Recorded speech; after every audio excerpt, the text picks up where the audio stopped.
Assalamualaikum, selamat pagi anak-anak. Nah, masih semangat kan belajar dari rumahnya? Hari ini kita akan belajar mata pelajaran PPKN dengan materi kerjasama dalam keragaman, kelas 4 sekolah dasar. Sebelum kita memulai materi, Ibu ingin memperkenalkan diri dulu ya. Perkenalkan, Ibu Poppy Putri, guru di SD 010 Sangatta Utara. Nah, kalian sudah siap belum untuk belajar? Semangat ya!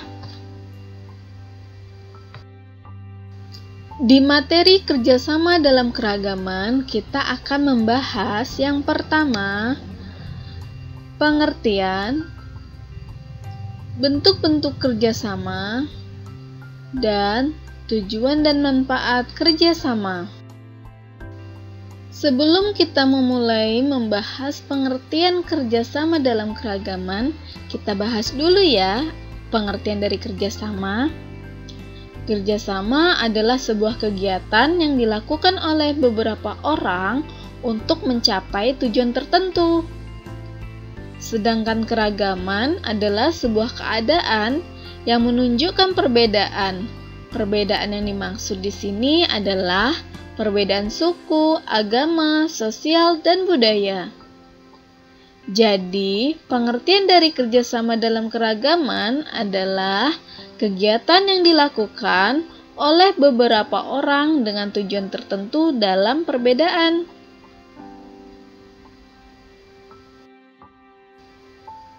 Nah, tadi kita sudah belajar tentang pengertian kan? Sekarang kita akan mengetahui bentuk-bentuk kerjasama dalam keragaman. Bentuk-bentuk kerjasama dalam keragaman ada dua jenis, yaitu di jenis sosial dan di bidang budaya. Di bidang sosial, kita akan membahas yaitu kerjasama di kelas, kerjasama di lingkungan rumah, dan kerjasama dalam diskusi. Sedangkan di bidang budaya yang akan kita bahas adalah festival budaya, festival makanan tradisional, dan permainan tradisional. Kerjasama di kelas. Bentuk-bentuk kerjasama di kelas yang pertama, piket kelas. Nah, kalian pasti tahu kan? Setiap hari ketika kita sekolah, kita diwajibkan untuk mengikuti piket kelas. Yang kedua, mengumpulkan sumbangan. Nah, contohnya, misalnya ada teman kalian kebakaran, rumahnya kebakaran. Tentu semua barang-barangnya akan habis kan? Nah, kalian bersama teman-teman mengumpulkan sumbangan, baik berupa uang, pakaian, buku, dan lain-lain, untuk kalian berikan kepada teman. Itu merupakan bentuk kerjasama di bidang sosial, yaitu kerjasama di kelas. Dan yang ketiga adalah mengerjakan tugas kelompok. Tentu ibu guru kalian sering memberikan tugas kelompok ya ketika kalian masuk di sekolah. Nah, ketika mengerjakan tugas kelompok, tentu dibutuhkan adanya kerjasama di antara anggotanya agar tugas dapat selesai dengan baik dan benar. Kerjasama di lingkungan rumah. Bentuk-bentuk kerjasama di lingkungan rumah yang pertama adalah ronda. Ronda yaitu sebuah kegiatan yang biasanya dilakukan oleh kaum pria atau bapak-bapak untuk berjaga malam di lingkungan rumah agar lingkungan menjadi aman. Yang kedua, kerja bakti. Biasanya kerja bakti membersihkan lingkungan ya, membersihkan selokan, membersihkan jalan, dan lain-lain. Yang ketiga, gotong royong menolong warga yang mengalami musibah.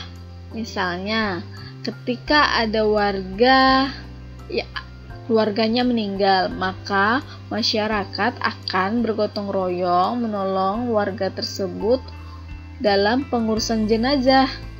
Dan yang keempat, persiapan hari kemerdekaan. Tentu di lingkungan kalian pernah kan merayakan hari kemerdekaan?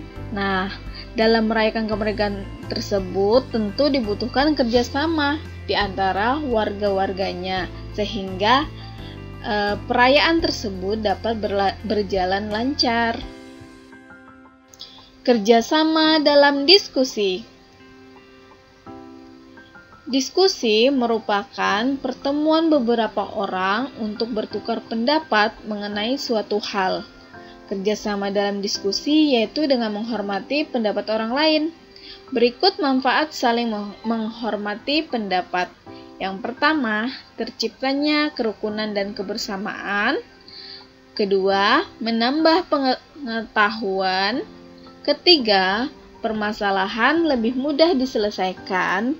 Keempat, kita akan dihormati orang lain. Dan yang terakhir, menghasilkan kesimpulan yang adil.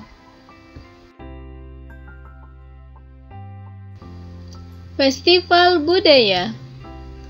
Festival budaya merupakan acara yang menampilkan kebudayaan dari seluruh provinsi di Indonesia.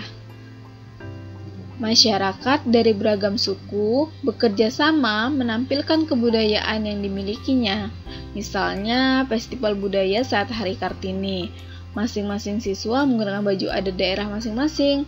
Nah, dalam festival tersebut tentu ada panitianya ya. Bisa itu dari guru-guru sekalian atau dari komite sekolah. Nah, pasti di antara komite dan guru memiliki suku dan adat yang berbeda, tetapi mereka tetap melakukan kerjasama agar kegiatan perayaan Hari Kartini dapat berjalan dengan baik. Festival Makanan Tradisional. Festival makanan tradisional merupakan acara yang menampilkan berbagai makanan khas di Indonesia.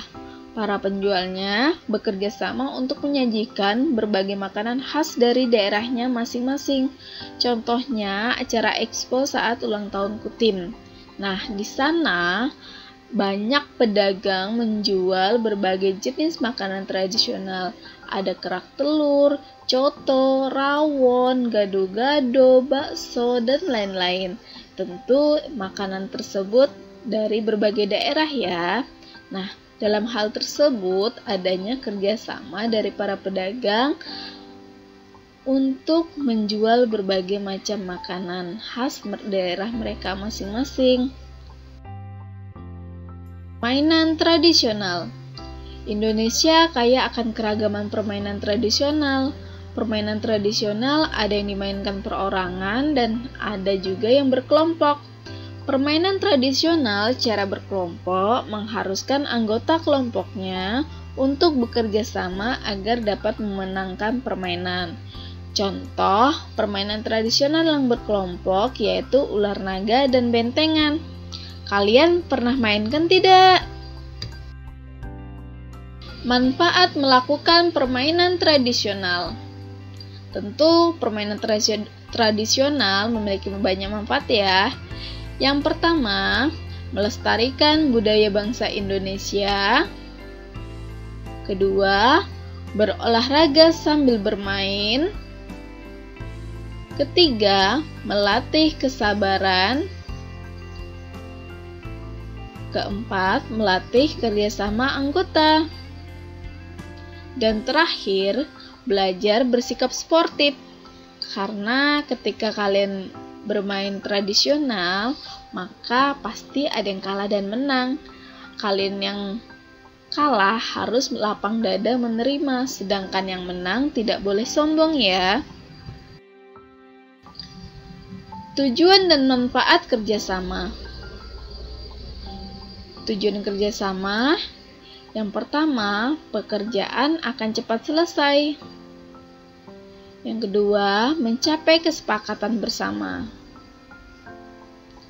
Ketiga, menghargai satu sama lain. Sedangkan manfaat kerjasama, yang pertama, pekerjaan menjadi lebih mudah. Yang kedua, menyelesaikan kesulitan bersama. Dan yang ketiga, meningkatkan persatuan dan kesatuan. Nah, tadi manfaat dari kerjasama adalah meningkatkan rasa persatuan dan kesatuan ya. Nah, sikap persatuan dan kesatuan antara lain yaitu 1. Menghormati teman yang beribadah. 2. Tidak membeda-bedakan teman yang berbeda suku. 3. Menghormati teman yang sedang menyampaikan pendapat. 4. Meminta maaf jika melakukan kesalahan. Dan yang terakhir, menghormati keragaman budaya lain. Sekian materi hari ini, semoga kalian dapat memahaminya ya. Jangan lupa like, subscribe, dan tekan loncengnya. Sampai jumpa di video-video selanjutnya.